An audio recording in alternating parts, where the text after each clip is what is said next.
tantas emoções.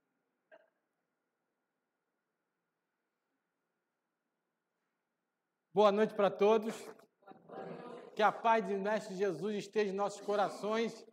É uma grata satisfação estar aqui mais uma vez, todos nós juntos, estudando o Evangelho de Jesus. Oh, que satisfação muito grande. Agradeço a paciência da casa, que me atura há 22 anos. Já está virando um caso de amor nessa casa, me recebendo com muito carinho esse espírito necessitado que sou. Me dando essa oportunidade de falar do Evangelho de Jesus. Hoje, falei meu nome? Falei, Maurício Caju, tá? Gosto de ser chamado de Caju também. É sobrenome. Muito orgulho. Hoje nós vamos falar sobre agricultura. O tema de hoje, da noite de hoje, é totalmente diferente. Não estou inventando não, está lá no capítulo 21, item de 1 a 10. E a planta que nós vamos cuidar é uma árvore, o cajueiro. Sou bobo, né? Se eu vou falar sobre plantação, eu vou falar sobre o cajueiro.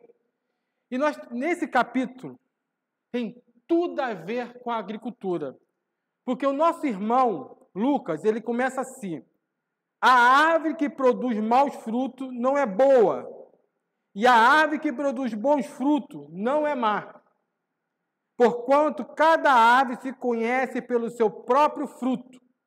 Não se colhe figo nos espinheiros, nem cacho de uva nas sarças. O homem de bem tira boas coisas de bom do tesouro do seu coração, e o mal tira o mau tesouro do seu coração, porquanto a boca fala o que está cheio o coração. E no final, lá, vou pegar só o finalzinho de Mateus, que fala: toda árvore que não produz bons frutos será cortada e jogada ao fogo. Então, nós percebemos que ele faz uma analogia, nós, com uma árvore. Já pensou, parou para pensar que nós precisamos de conhecimentos necessários para plantar um cajueiro? Tu acha que é assim? No passado tinha mais dificuldade, né? Porque não tinha todas as instruções que nós temos sobre agricultura, não agropecuária, é agricultura. Hoje nós temos todo um conhecimento facilitador. Então, para que nós possamos plantar um cajueiro, tem certos fatores que nós temos que conhecer, não é? Fatores básicos. Eu não vou entrar profundamente na tecnologia, que eu não sou agrônomo, pelo amor de Deus. Não sou agricultor, pelo amor de Deus. Vou entrar nos pontos básicos, porque é o mínimo necessário para que nós possamos ter condições de fazer uma manutenção desde a semente até o fruto de uma árvore, no caso, o cajueiro. Então, quando a gente coloca a semente do cajueiro lá, nós temos que tratá-la adequadamente, de acordo até com a idade dela. Está no berçário ainda, temos que saber a quantidade de água necessária para aquela criatura, aquela árvore crescer. Se nós colocar demais, nós podemos matar. Se nós colocarmos de menos, também podemos destruí-la e ela não vai brotar. Então, é muito importante a quantidade de água. Olha só. Se ela gosta de muito sol ou de pouco sol, nas fases de crescimento são diferentes. Na fase de crescimento, você tem que, quanto menor, menos sol, para não agredi-la. Quanto maior, no caso do cajueiro, ele gosta de sol pleno, a pico. Bastante sol. Tá? E para que ele possa crescer cada vez mais, nós temos que analisar o solo. Olha só quantas coisas. O pH do solo. Se ele gosta do pH alcalino ou ácido. Porque se você não fizer uma análise adequada de todos esses fatores que eu estou lhe falando, esse cajueiro não vai dar bons frutos. Se você for uma criatura relapsa e não seguir certos padrões, Um cajueiro, porque eu fui servir num lugar que era rico em caju. Mas se você olhava o horizonte assim, você perdia até o final, até o infinito de cajueiro. Era muito cajueiro.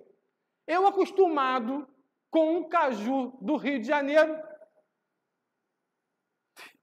caju michuruco. É difícil você não ver um caju. Cheguei em Roraima, a terra do caju, que eu nem sabia, meu nome de guerra, caju, no serviço, caju desse tamanho. E eu não gostava de caju. Mas o caju era tão doce, você pegava assim, você ia jogar bola, não tinha água. Só tinha cajueiro em volta. Você pegava o caju e apertava assim, saía mas muito suco. Só apertando assim, ó. Qual a diferença do caju do Rio de Janeiro, michuruco, por caju de Roraima? Tudo adequado para o seu crescimento. Por isso que o caju, tanto vermelho quanto amarelo, era enorme. Não estou exagerando, juro por Deus. E doce. Nunca lá, quando eu fiquei lá 4 anos, tomei um caju do fruto com cica. As qualidades do solo era adequada e propícia ao plantio do caju daquela região. Olha que lindo. Essa adequação e propriedade que tem naquela região tem que ser estudada, analisada, colocada bibliograficamente, para que outros pudessem vir e em qualquer estado do Rio de Janeiro ter a mesma qualidade de solo, temperatura e ar e água. Isso que acontece. Jesus faz uma analogia desse plantio a nós, nos equiparando a nós. No caso da folha do caju, ele equipara o quê? A nós, ao conhecimento. Quanto mais florido, comparando conosco, relata o conhecimento que nós temos. No caso, conhecimento que nós temos que ter da doutrina espírita, do cristianismo vivo, certo? Que vai influenciar o que esse conhecimento? Do mesmo modo gradativo, as folhas que nós temos vai influenciar a raiz. A nossa raiz está sendo influenciada pelas folhas, pelo esse conhecimento, que vai favorecer a fé.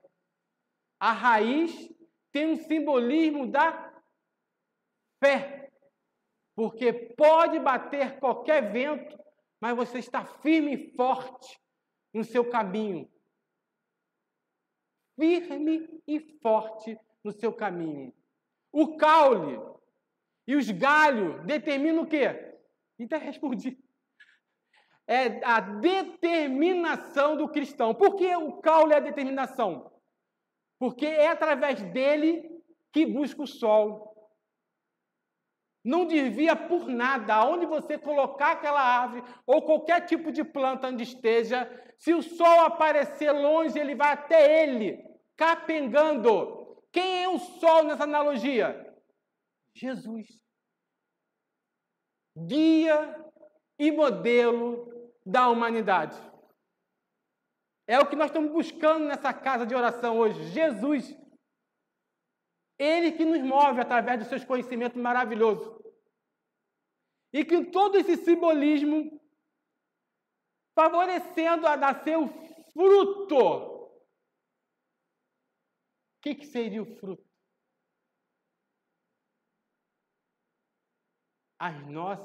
O nosso comportamento, as nossas decisões, o nosso modo de agir e pensar.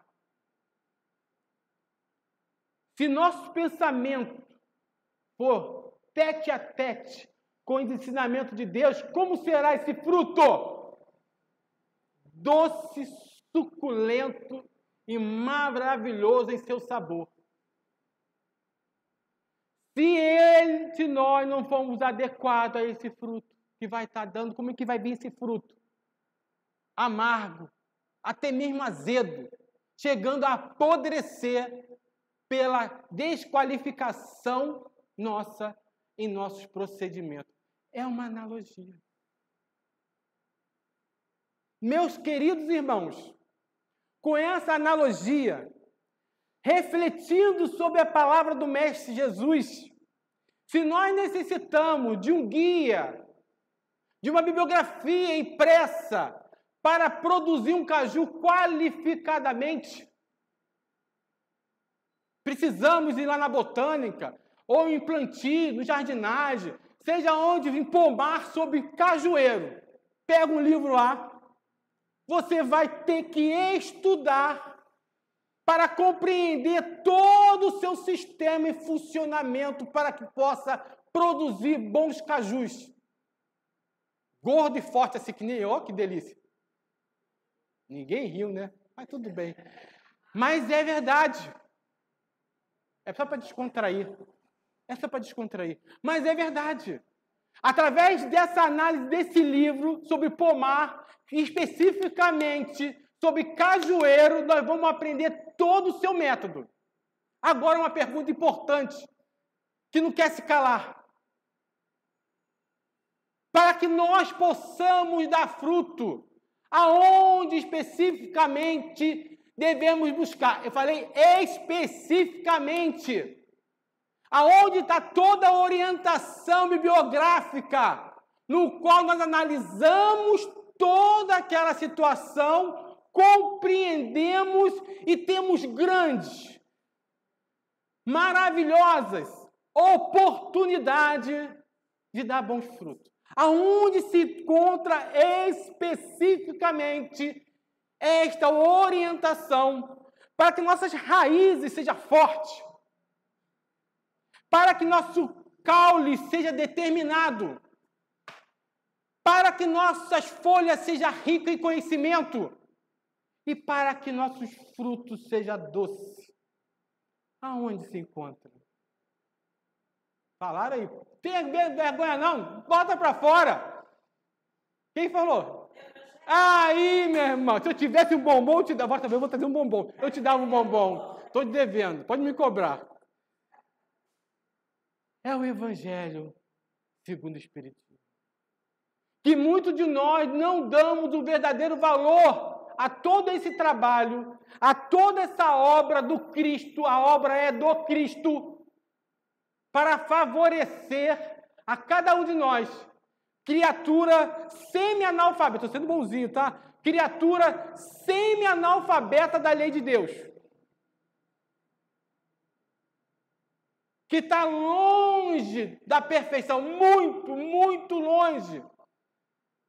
Deus, através da sua bondade, permite o mestre dos mestres, Jesus, deixar conosco um guia maravilhoso de orientação do nosso cajueiro, do nosso plantio, de nossos frutos. E sabe o que a maioria de nós fazemos? Deixamos essa orientação fechada, dando pouca importância ao que ela veio fazer, dar bons frutos em cada um de nós. Pensa, meu bem, passamos a refletir, não quero questionamento, só para refletir. Ela está para todos nós. Um trabalho maravilhoso de todos os espíritos de escola que rege o planeta Terra, coordenado por Jesus, dá a oportunidade a cada um de nós a abrir esse elixir dos deuses. E nós abrimos. Nós dedicamos alguma hora, algum minuto, ou algum segundo do dia a essa obra-prima, a esse trabalho maravilhoso. Meus irmãos, quando você vê uma criatura violinista tocando emoção através de cordas de um instrumento maravilhoso, tu acha que quantos minutos, quantas horas, quantos anos, quantas décadas aquela criatura se dedica para que ela possa tirar sentimento de barulho? Muitos. Disciplina. na mente.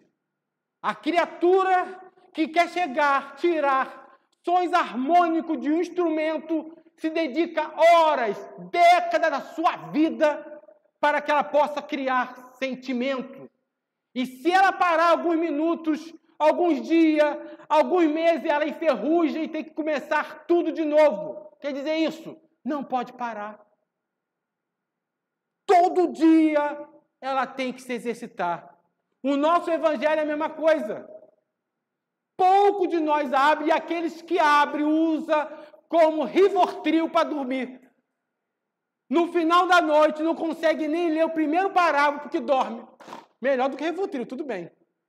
Não estou condenando não. Melhor do que tomar Rivotril. Toma o remédio, toma o evangelho. Antes de você refletir sobre o assunto, dorme. Mas ele vai entrar dentro de ti, você vai evitar o remédio. Mas ele vai entrar dentro de ti. Vai penetrar em seus corações, sua alma. Não vai. Quantas horas são necessárias para que essas escrituras que estão aqui nesse livro maravilhoso se tornem sentimento? Para que seu fruto possa ser capacitado? Muitas horas. E nós queremos resultados. Não queremos dor, não queremos sofrimento, queremos que faça por mim. Senão aquela casa espírita é fraca, inútil, não tira os problemas das minhas costas, como fosse a função da casa espírita essa. A função da casa espírita é esclarecer, para que você possa conhecer, mudar as suas atitudes do homem velho para o homem novo e dar bons frutos. Essa é a finalidade da casa espírita. E está aqui. Quer dar bons frutos? Leia o Evangelho segundo o Espiritismo, que a gente vai começar a analisar pelo primeiro capítulo. Não vim destruir a lei. Vou passar por alguns capítulos. Lógico que eu não vou ler todos. Pequenos parágrafos para que nós possamos refletir da importância que é. Primeiro, não vim destruir a lei. Os benfeitores, coordenados por Jesus, ele vem nos dizer que nós estamos em uma sala de aula. Para que a nossa árvore possa dar bons frutos, nós estamos numa sala de aula, uma delas, todas da humanidade. Não é exclusividade do Espiritismo ter essa sala de aula para mostrar Jesus. Todos que estão com o coração aberto e direcionado a Jesus têm essa possibilidade. Não é exclusividade do Espiritismo mostrar o seu direcionamento para que você possa dar bons frutos.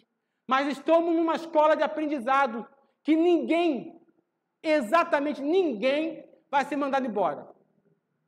Vai ficar, se não vai pelo amor, vai pela dor. Um mais rápido, um mais devagar. A verdadeira função da religiosidade que existe na face da terra é facilitadora. A compreensão das leis de Deus para que nós possamos botar em prática com mais vontade e dedicação, com mais disciplina e fé. Ele divide em fase esse conhecimento. Moisés, Jesus e o Espiritismo são fases que a Terra passou. E a informação foi de acordo com o desenvolvimento do planeta. E hoje, nós temos um conhecimento mais explícito pela capacidade de hoje da humanidade. Lembrando, uma observação importante, que o Espiritismo não é dos espírita.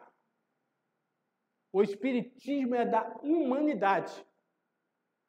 É da humanidade, é de todos. Foi colocado o nome Espiritismo porque veio dois espíritos, não desencarnados. Vem dois espíritos. Então, como objetividade maior, o que nós temos que fazer? aprofundar neste conhecimento, para que nós possamos atingir a primeira finalidade. Um primeiro resumo da ópera, no caso da lei de Deus, para simplificar a humanidade e podemos observar com facilidade, para dizer assim, eu não compreendi, por isso que eu não sei, não tem nada hoje em dia, está bem simplificado. E o Espiritismo tem esse objetivo, de simplificar o ensinamento do Cristo, deixando bem fácil a todos. Não precisa ter um QI alto, nada, você precisa de mínimo. O mínimo de boa vontade. Que muitas das vezes nós não temos. Isso é o mínimo. E começa no capítulo 11. Para que nós possamos dar fruto, ele começa uma frase muito importante. Amar o próximo como a si mesmo. Vou completar a frase. Amar a Deus sobre todas as coisas e o próximo como a si mesmo. Está resumido os ensinos da lei de Deus. Está aí. A espiritualidade, os benfeitores amigos, Jesus sempre vem simplificar para que nós possamos compreender. Por que nós temos que amar o próximo? Amar a Deus sobre todas as coisas, depois o próximo. Amar a Deus não é reverenciá-lo. Amar a Deus é compreender as suas leis, passado por várias criaturas, e a principal de todas veio Jesus. O Espiritismo não veio dizer nada, veio só repassar o que foi mal compreendido pela humanidade, que foi abafado, que foi escondido, que foi bloqueado. Essa é a grande função do Espiritismo para a humanidade. Para que nós possamos ficar claros. Então, amar a Deus vem primeiro porque nós temos que conhecer Deus e suas leis. Conhecendo é o primeiro pontapé para dar bons frutos. E isso vai refletir-se. Porque às vezes você pode ser masoquista, gosta de sofrer. Se amar o próximo como a si mesmo, você é masoquista, vai fazer outro sofrer também. Por isso que amar a Deus vem primeiro. Para que você possa compreendê-lo e saber amar o outro. Nós não sabemos ainda amar. Nem a nós mesmos. Quando buscamos objetivos chulos sem finalidade nenhuma. Amamos a nós mesmos? Não. Sabemos amar a nós mesmos? Não. Como que a gente vai conseguir amar o outro? Para isso acontecer, nós temos que amar a Deus primeiro no seu ensinamento. E o resumão que tem da doutrina espírita é uma forma mais clara, mais objetiva de compreender a lei de Deus, que é o primeiro passo para a evolução. E depois disso, deixa eu olhar ali que eu falo demais. Ah, gostoso, tem que ter bastante tempo. Posso ter, graças a Deus. Olha só. E depois, no segundo plano, na segunda fase do trabalho, depois que você compreende o que é Deus, você tem que buscar um sentimento que preenche todos os outros, para ser acolhedor. Esse sentimento, e tem um capítulo 7 só disso, é um sentimento necessário para a gente acolher todos os outros sentimentos nobres, que vai dar bom fruto. Bem-aventurados os pobres de espírito. Bem-aventurados, quer dizer, felizes, os pobres de espírito, humildes, que conquistarão o reino do céu, a pátria espiritual. A humildade é o elemento essencial para que nós possamos ter a chance de receber os ensinos de Jesus sem nenhuma mácula, sem nenhuma dificuldade. Não é à toa que essa palavra é originada, não é à toa que foi colocado o nome humildade, que essa palavra é originada de humus, tem a ver com plantio, e todos nós que sabem um pouquinho de plantação, que tem aquela horta, às vezes nem tem horta, mas sabe para que serve o humus. O humus, ele serve para favorecer a terra nas propriedades dos sais minerais que vai recompor essa árvore e que vai influenciar o fruto. Nesse sentimento do ser humano, ela vai fazer isso também. Vai favorecer os outros sentimentos de pureza, de paciência, de benevolência, de caridade, de amor ao próximo. Para que nós possamos iniciar o trabalho de bom fruto, temos que compreender de ser humilde. Como nós temos dificuldade de ser humilde. Uma simples palavra tem um capítulo completo para que nós possamos desenvolver esse tema e compreender melhor os ensinamentos do Cristo. Acabou minhas folhinhas de marcação, mas não é, tem mais um aqui no meio. Vou buscar aqui. Outro sentimento muito importante. Bem-aventurado os puros de coração. E compara isso, essa pureza, como um sentimento essencial para que nós possamos receber os ensinamentos do Cristo. Para que nós possamos, ao perceber essa linha, a gente não colocar vertigem onde não tem pela maldade que nos impera. Não devemos ser bobos aceitando qualquer coisa que vem até nós. A pureza do coração está a porta aberta do coração, aberto para a recepção desses conhecimentos nobres. Não colocando empecilho na sua recepção. Ele dá exemplo de quê? Das crianças. As crianças são puras no seu estado momentâneo, são espírito antigo, mas naquele estado, ela se exemplifica uma pureza muito grande. Por que essa pureza? A criança está no estado latente de recepção de conhecimento.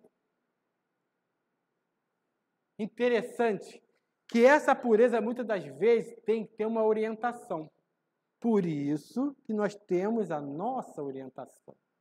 Para compreender o que é ser puro coração. No capítulo 8 vai desenvolver todo esse tema de pureza. Por quê? Uma criança no seu estado momentâneo e latente de pureza, ela é receptível ao meio. O que vai influenciar é o meio. Por isso que muitas criaturas de má índole conduzem as crianças para o mau caminho que fica jogado. Porque ela quer um amparo. Ela quer uma orientação. A orientação é importante para aqueles que têm pureza de oração, de coração, para que não possa ser ludibriado ou enganado.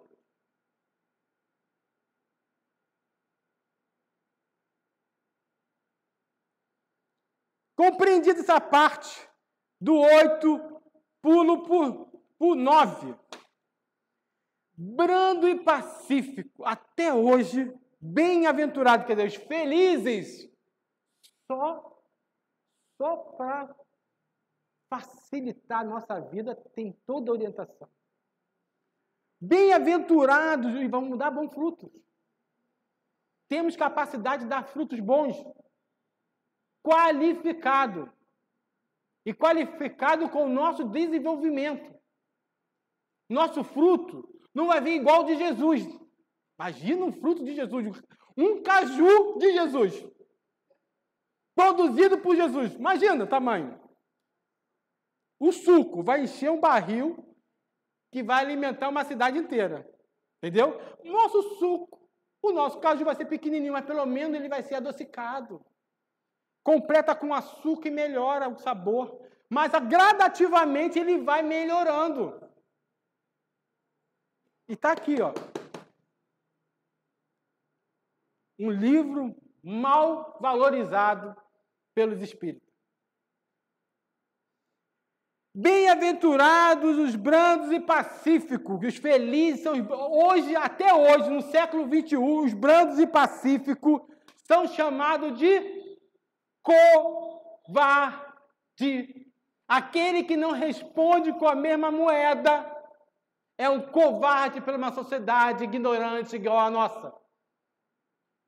Difícil ver uma criatura no extremo do convívio com o outro, em divergência de qualquer coisa, calar-se perante a opinião do outro. Uma quantidade absurda se encontra nesse conflito social nos presídios. Porque num momento social tira a vida do outro. Porque não concorda com o outro. É a cólera. É a violência que se expande. Vendo essa violência na terra, percebemos como nós estamos longe, como o evangelho está longe de nós. E para que se possamos ser bem-aventurados, nós temos que ser pacíficos. É muito mais honroso, é muito mais valoroso aquela criatura que não responde na mesma moeda. Aquele que se cala e não quer saber se tem razão ou não. Aquele que mesmo assim pede desculpa, que não gostaria de ofender. São raras criaturas no tete-a-tete do convívio. Olha, está tão difícil na nossa sociedade que a maioria das leis, e parando isso aqui, nessa parte aqui desse capítulo, a violência está dentro do seio familiar. A quantidade dos agressores está no grau de parentesco. É reduzido a um estranho, seja isso no trânsito, seja numa fila de banco, numa cadeira disputada lá no parque shopping, meteu tiro no outro por causa de uma cadeira. Mas a maioria, mesmo tendo violência, é um chefe de família que espanca a esposa, é um idoso que é espancado pelo filho, com um grau de parentesco assim. Então tem que existir lei que defenda o idoso, a mulher e a criança, que são as criaturas mais frágeis na humanidade, porque nós somos covardes. O forte imprime a sua razão pela força e pela violência. Como é necessário estudar esse capítulo para que nós possamos dar bons frutos, meus irmãos. E nós estamos indo para o final. Vou chegar a uma situação extrema, que até hoje é difícil de compreender, e aqui explica muito bem. Deixa eu beber uma água.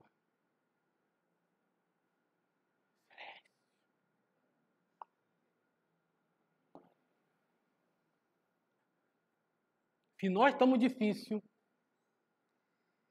de amar aqueles que nos amam, de amar aqueles que não nos dedicam a vida toda para nos criar, existe ainda muitas criaturas que não conseguem amar aqueles que estão sobre o mesmo teto.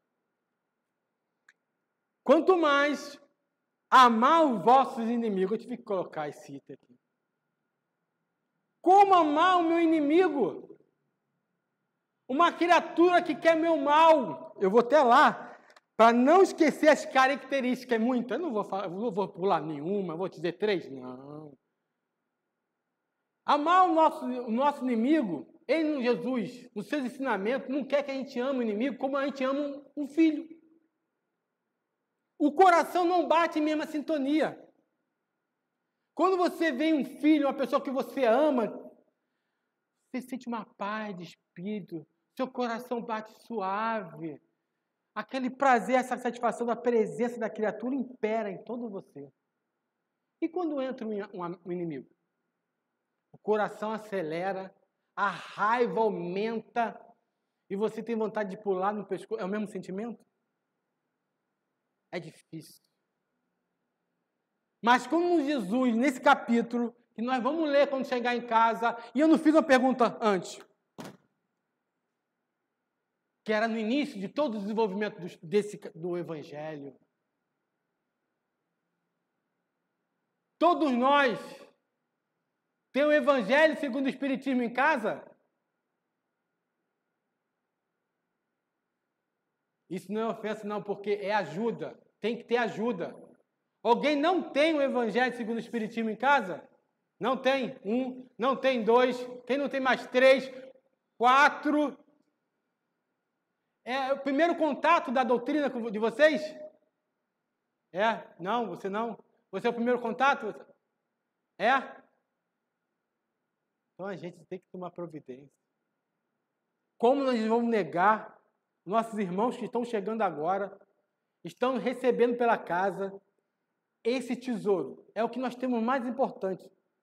Na minha opinião, opinião de Caju, aqui não é para dar opinião não, me perdoe, tá? Eu não estou aqui para dar opinião minha não. Mas eu vou dar só uma. Me permitam. Na minha pequena opinião, que é insignificante, porque eu, como obreiro do Senhor, sou insignificante na sua obra. Mas, na minha opinião, a obra mais importante do Pentateuco é o Evangelho segundo o Espiritismo. É um tesouro sagrado de Jesus, dado com as suas próprias mãos a cada um de nós. E não ter essa obra em casa como elixir de nossas vidas é perder a oportunidade de nossos frutos amadurecerem e ficar docinho. Isso significa que a nossa alma gradativamente seca, precisando da água do nosso Evangelho que vem nos esclarecer. Temos que auxiliar de alguma coisa os irmãos que não têm ainda o Evangelho segundo o Espiritismo, para quando ele desencarnar, falar assim: eu não tive a oportunidade porque eu não consegui ler a obra. Apesar que tem PDF gratuito na internet, mas muito gosta do livro. Ele vai falar isso. Eu não gostava de internet, meu coordenador, meu mentor, meu amigo. Por isso que eu não tive. Então vamos imprimir. Vamos fazer algo para essas criaturas levar o Evangelho de Jesus para casa. E vamos trabalhar para isso. Nossa missão é essa. Divulgar. A maior caridade que nós fazemos na face da terra é divulgar o Espiritismo. Então, já contei? Então, amar o inimigo não é amar do mesmo jeito. O coração não vive do mesmo modo. É não lhe guardar ódio, nem rancor, nem desejo de vingança. Se tiver assim, no primeiro momento até é importante sair do mesmo ciclo social. Porque a presença vai trabalhar. Tem pessoas que levam à depressão se persistir nessa situação. Então, no primeiro momento, tem que te afastar, pedir ajuda aos benfeitores amigos, para que você possa vibrar em outra sintonia quando vê aquela criatura que fez o mal a você. Perdoar-lhes sem pensamento oculto e sem condição. É não opor a nenhum obstáculo de reconciliação com eles. Isso é um processo, tá, meus irmãos? É um processo. É opor a nenhuma reconciliação com eles. É desejar-lhe o bem e não o mal. É experimentar júbilo em vez de pesar. Ele está mostrando o processo. Vocês estão compreendendo? Dá para perceber que é um processo de evolução gradativo? Isso não é tudo somatizado de uma vez só, não. É um processo gradual que ele está anunciando aqui. É experimentar um júbilo em vez de pesar, com o bem que lhes advenha. É socorrer-lhe apresentando-se ocasião. É abster-se, quer por palavra, quer por ato, de tudo que possa prejudicá-lo. Finalmente, quer dizer, ele vai finalizar o processo que pode durar até reencarnações se nós não formos assíduos ao Evangelho segundo o Espiritismo. E a aproximação desse inimigo cada vez mais vai adentrar no grau de intimidade da sua vida posteriores. Se ele era uma criatura estranha lá do outro lado do planeta, ele começa a vir para ser seu vizinho, seu parente, seu irmão, sua mãe, seu pai, vem colado com o mesmo corpo, dividindo o mesmo coração, com dupla cabeça, para não ter obstáculo de fuga. Em casos extremos. Em casos extremos. Falei isso, eu senti os olhos arregalados aí. Tá? Em casos extremos existe essa possibilidade. Porque a educação é essa. O amor liberta, o ódio algema. E para finalizar, finalmente, retribuir-lhe sempre o mal com o bem, sem a intenção de humilhá-lo. Eu vou terminar com esse item. Eu gostei. Sentiu como esse livro é sagrado? Nem vou ler. Sentiu como esse livro é sagrado? Vou passar a finalização do estudo só chamando a atenção de todos nós. Minha também, tá? Eu tenho uma dificuldade danada de estudar. Eu me proponho a dar estudo para me forçar a estudar essa doutrina maravilhosa. Dou a cara a tapa através do meu pequenez. Olha só a responsabilidade, ser intérprete da verdade do Cristo, mesmo cheio de mácula, cheio de defeito. Mas eu tenho a honra, pela misericórdia divina, não pelo merecimento, de estar aqui entre vocês conversando sobre Jesus e mostrando o caminho a tomar para nossas vidas. Às vezes, meus irmãos, é o primeiro contato que você está tendo com esse Jesus, imprimido nessas páginas maravilhosas. Não abrir esta página diariamente é virar literalmente as costas para o Cristo. Porque é o início de tudo, a compreensão das suas leis. Porque, na verdade, nosso irmão Jesus, ele não quer mais nos chamar de servos. Sabe o que significa servos? É aquela criatura que você manda fazer e não sabe o porquê. Pega aquela cadeira, coloca aqui. Você compra uma ordem e não sabe nem o porquê está fazendo.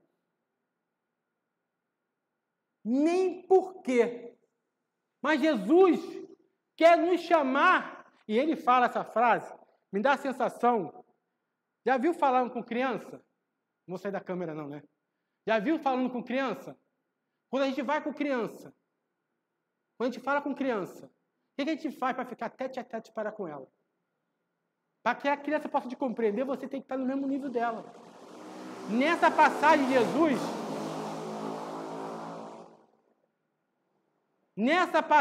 de Jesus, vem na minha mente claramente ele se ajoelhando perante nós, que nós somos uma criança em evolução, e contando para nós, não vou ajoelhar porque meu joelho está ruim, contando para nós, eu não lhe chamo mais de servo, eu quero te chamar de amigo, porque amigo sabe aquilo que eu quero. As palavras são minhas, mas está escrito mais ou menos isso assim. Mas ainda mais ele leva mais profundamente. A partir do momento que a gente, além de compreender os seus ensinamentos para dar bom fruto, porque compreender é da folha, ele bota uma terceira fase. Meus irmãos queridos, trabalhadores da última hora, quando nós começarmos a dar fruto dessa folhagem que nós temos exuberante, ele não vai chamar mais de amigo. Olha a honra, ele vai chamar de irmão.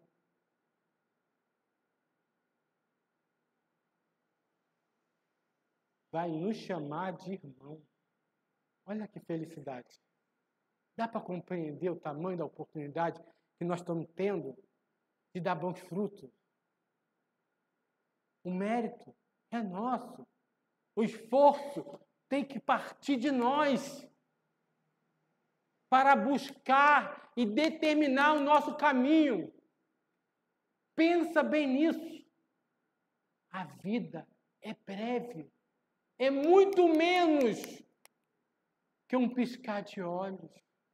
Valorizemos essa oportunidade de estar com as palavras do Cristo, sem nenhum véu de ignorância da humanidade, nos colocando a oportunidade de conhecer Jesus intimamente, não de maneira toda. Isso aqui, o Pentateuco.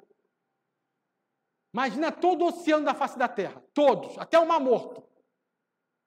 Vai lá com conta-gota, pega um conta-gota, bota no mar. Pinga aqui. Pinguei.